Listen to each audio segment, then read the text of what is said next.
Lo escuchamos en Tele 13 Radio. Bueno, sí, la propuesta del candidato Kast de pagar 1 millón de pesos a la madre por cada hijo nacido y otro 1 millón para una cuenta de ahorro a nombre del niño suena en el papel al menos como una medida concreta para enfrentar la baja natalidad que existe en Chile.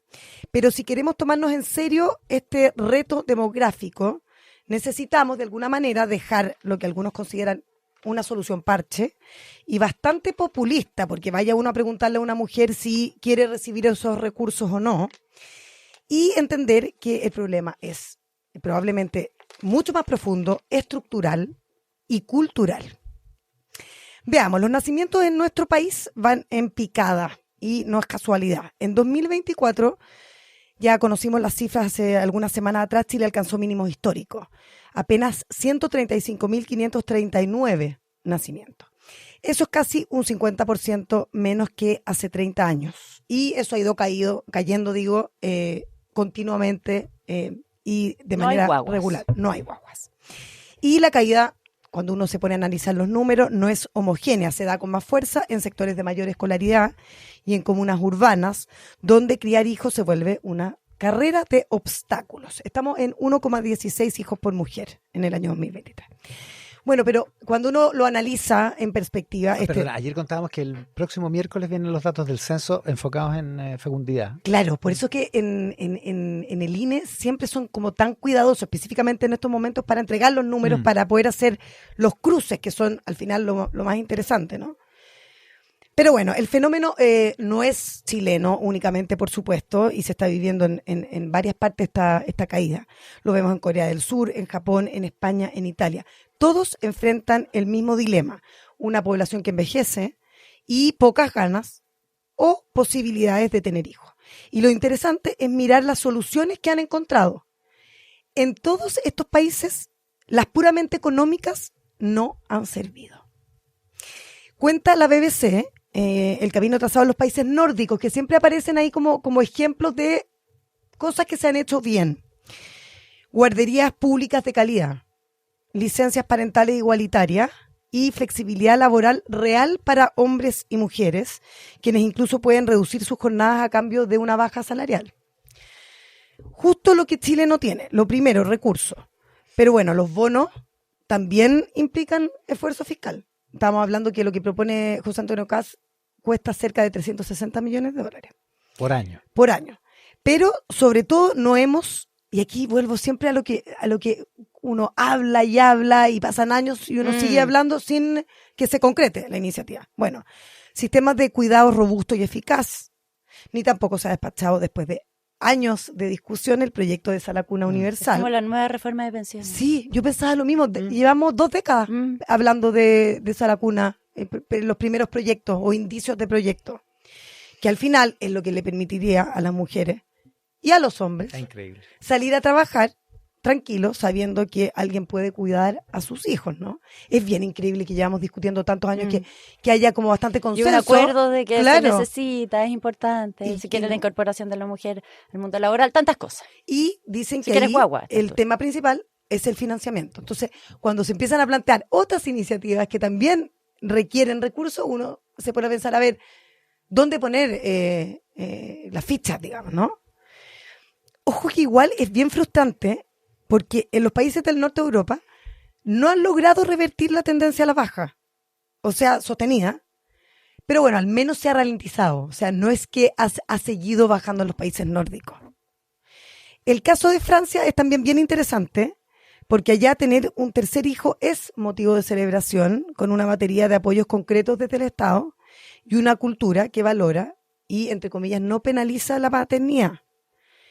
En cambio, en países como Corea del Sur, llevan 20 años lanzando todo tipo de bonos, incluyendo, por ejemplo, taxis gratis a las mujeres embarazadas. Y la tasa de natalidad sigue siendo la más baja del planeta. 0,7 hijos por mujer. 0,7 hijos por mujer.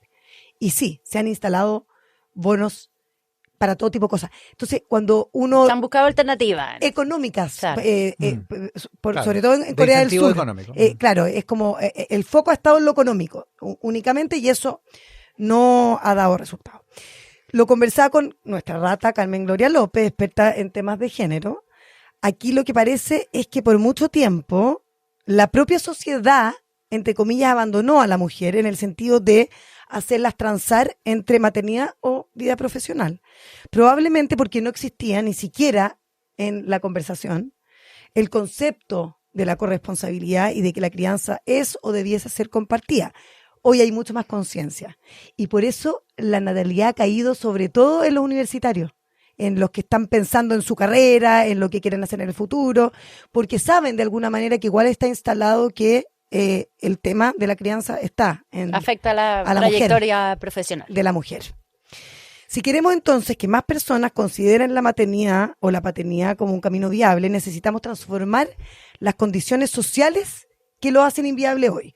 La socióloga Martina Yopo habla de infertilidad estructural. No es que las personas no quieran tener hijos, sino que no pueden tener hijos.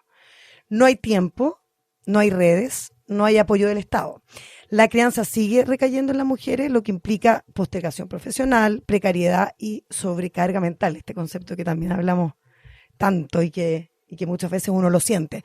A cambio se propone pasar plata en mano a la madre, que es un poco la línea de José Antonio Kast. El resultado es que se refuerza, fíjense lo que voy a decir, con el bono a la mujer se refuerza la idea de que las mujeres solas se las tienen que arreglar. Según Alejandra Sepúlveda, ex Comunidad Mujer, ahora parte del Instituto para la Democracia y Asistencia Electoral, una mujer que siempre ha estado también involucrada en temas de género y de la mujer, la propuesta de Kast no va a generar ningún efecto porque la decisión de la maternidad y paternidad es muchísimo más compleja. Obviamente que es mucho más compleja.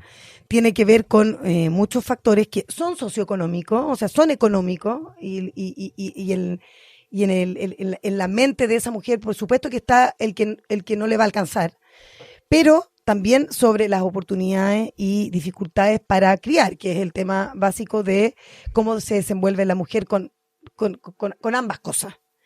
Y por eso es que respecto de modelos en el mundo, hoy, entre comillas, lo que la lleva es hacer un mix entre apoyos económicos, que son importantes, y para ser justo lo que planteaba José Antonio Kast, es el bono a la mujer, pero también ver, por ejemplo, temas de exenciones tributarias. Sí, es harto más compleja que el puro titular. Claro, sí. Claro, porque solamente ese bono hubiese sido bien light, digamos, en la propuesta. Entonces, ese mix entre lo económico propiamente tal, pero complementado con un modelo, y yo creo que ahí está como el foco en ese modelo que concilie la vida laboral y familiar. Como infraestructura social. Exactamente. Suecia, por ejemplo, ofrece a padres y madres hasta 68 semanas de permiso parental remunerado al 80%. 68 semanas. 68 semanas. Con la posibilidad Igual puede ser un poco mucho, ¿eh? Bueno, ahí hay matices. ¿No? 5 trimestres. Yo me acuerdo que tenía una amiga sueca que me contaban que cuando tienen guagua se van como a Bali. Claro. ¿Es verdad? Sí, bueno, pero aquí estamos hablando y aquí igual es súper largo también. 6 meses. 6 meses. Es un poquito menos de la mitad. Sí, Sí, pues. Es más de un año. Pero es que, bueno, son países ricos. No, que además pueden me doy hacerlo. cuenta. Son países ricos que pueden hacerlo. Y en Suecia, la posibilidad de reducir las horas de trabajo con reducción salarial, o la mayoría de los países nórdicos ofrecen, que yo creo que este es un punto que nosotros, como país que no es rico, tenemos que, de verdad, mirar y solucionar, que es acceso universal a guarderías con precios muy bajos para la familia. O sea, por último se cobra, pero bajo. Para que con esa copago persona, bajo. Con copago bajo.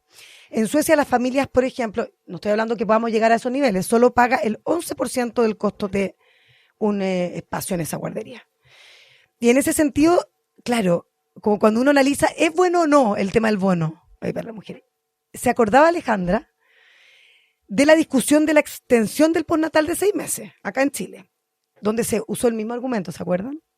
De que afectara el empleo femenino. Ya, eso se puso sobre la mesa, pero que iba a incentivar. Claro, la porque iba a natalidad. tener más tiempo para cuidar la guagua. Exactamente. Bueno, no generó el resultado, el efecto de Si subir la natalidad. Sí. Si ese Pero era fue un cambio súper importante. Lo que pasa es que está asociado a un montón de cosas más que han ido pasando. Por supuesto, o sea, independiente de que no generó más nacimiento, sí le cambió la vida, apego, exactamente. A las guaguas y a las mujeres. Y a las familias también. Pero vuelve a ponerse el tema del postnatal masculino, que igual es bien increíble. O sea, tú te puedes tomar solamente el final de ese postnatal y solamente lo ha tomado el 0,1% de los hombres. Entonces, hablemos de corresponsabilidad nuevamente, y que yo creo que es el punto de cómo la normativa y la legislación tienen que apuntar a que eso realmente se materialice. Oye, a propósito de este mismo asunto, me llama la atención una carta de Claudio Alvarado hoy día en el Mercurio, del director ejecutivo del IES, que apunta a la importancia del debate y a la importancia de las propuestas. Súper importante. Porque en una política en que estamos hablando de la corbata Gonzalo Winter, la verdad es que este tipo de propuestas hay que tomárselas en serio para debatirlas. Para reinstalar ese debate y darle una segunda vuelta. Y tampoco caricaturizar todo, ¿eh?